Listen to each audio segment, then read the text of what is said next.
अस्सलाम वालेकुम नाजरीन। लाहौर की सड़कों पर रात की तारीकी में उदेड़ उमर खवातीन को अपनी हवस का निशाना बनाने वाला गिरोह मुतहर्रिक हुआ। इस गिरोह तक पुलिस कैसे पहुंची और इन वहशी दरिंदों को गिरफ्तार कैसे किया गया, ये जानते हैं gender based violence crime cell से। और इसके साथ साथ आपको ये भी बताएं कि इस गिरोह के अंदर एक अफ़गान शहरी भी था जो पाकिस्तान में गैर कानूनी तौर पर मुकीम था।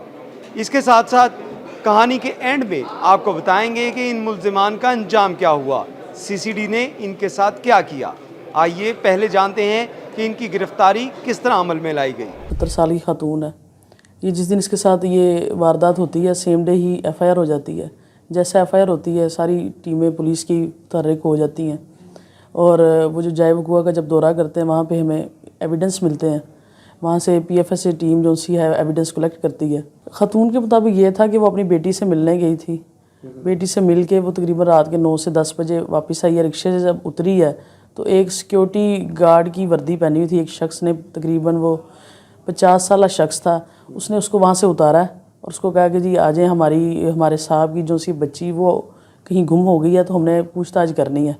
आगे हमारे और भी बंदे खड़े हैं। रास्ते में जो सी वो खातून चूँकि बुज़ुर्ग थी वो थक गई, उसने उसको एक जगह पर उठाया और वहाँ से एक पानी की बोतल उसको ला के दी, जो कि हमें बाद में वकूआ से हमें मिली भी। वहाँ से उसको वो ले गया कैंपस पुल की वो साइडों पे झाड़ियाँ होती हैं, वहाँ ले जाके उसने उस जाति का निशाना बनाया। जब वो उसके साथ जाति कर रहा था वहाँ पे एक ये कूड़ा उठाने वाला शख्स वो वहाँ से गुजरा था। उसने जब उनको देखा तो उसने भी फोर्स किया कि भाई अब मैंने देखा मैं तो यहाँ पे शोर करूँगा। तो उसने उनको ब्लैकमेल किया उस आदमी को और फिर उसने भी खातून के साथ इस तरह की हरकत की। जिस एरिया से उसको उठाया वहाँ पे लाइट्स तो थी, वो बिल्कुल देहाती इलाका तो है नहीं, शहरी इलाका है ये हमारा, और लाइट्स वगैरह होती हैं, बंदे की शक्ल और जिसामत वो सब चीज़ें बड़ी वाज़ह नज़र आती हैं। तो उस खातून को उनके हुलिया जात बिल्कुल प्रॉपर पता थे।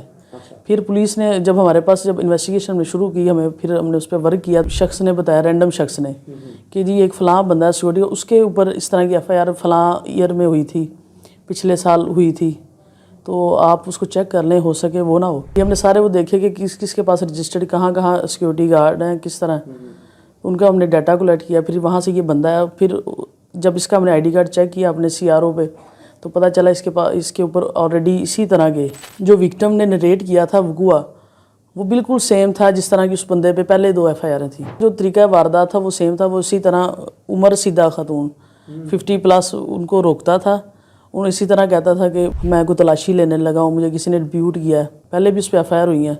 वो सेम स्टोरी थी। तो वो मुलज़िम को जब गिरफ़्तार किया उसका डीएनए वगैरह करवाया तो वो भी सारा जो एविडेंस हमने कलेक्ट किए थे उससे सारा उसका फोरेंसिक मैच हो गया कि वही असल मुलज़िम था हमारा। उसने जब, क्योंकि वो भी उसी इलाके का था, उसने हमें थोड़ा सा बताया कि जी फ़लाँ फ़लाँ बंदा था, फ़लाँ एरिए से आया। तो फिर हमने वहाँ पे जाके वर्क किया तो वो जो बंदा है वो हमें मिल गया। अफ़गान नेशनल था वो, अफ़गानी, उसके पास वो आईडी कार्ड था और ये कूड़ा वगैरह उठाने का उनके पास सारा वो यही काम ही करते हैं। असल में जिसने वकूआ गया था वो भी उसके बारे में थोड़ा बहुत जानता था, थोड़ी सी उससे हमें इन्फॉर्मेशन मिली। फिर वो जहाँ पे रहता था वहाँ से हमने वर्क किया। वहाँ से हमें पता चला कि यहाँ से एक बंदा इनका मिसिंग है। वो कहीं शादरे वाले इलाके में जाके जिस दिन से वारदात हुई वहाँ गायब था वो। फिर हमने उसको मोबाइल फ़ोन उसका ट्रेस किया और दीगर जो से हमने अपने सोर्सेज इस्तेमाल किए और इस मुलज़िम को हमने गिरफ़्तार किया। मुल्ज़िमान की गिरफ्तारी हो गई। उसके बाद एक मुल्ज़िम जो कि पहले भी ऐसे वाक़यात में मुलव्विस था, उस मुल्ज़िम को सीसीडी क्राइम कंट्रोल डिपार्टमेंट के एहलकार निशानदही के लिए लेके जा रहे थे कि इस दौरान उसके साथियों ने उसको छुड़वाने की कोशिश की और इस कोशिश के दौरान जब इनकाउंटर हुआ तो उस इनकाउंटर में मुल्ज़िम अपनी टांग से महरूम हो गया।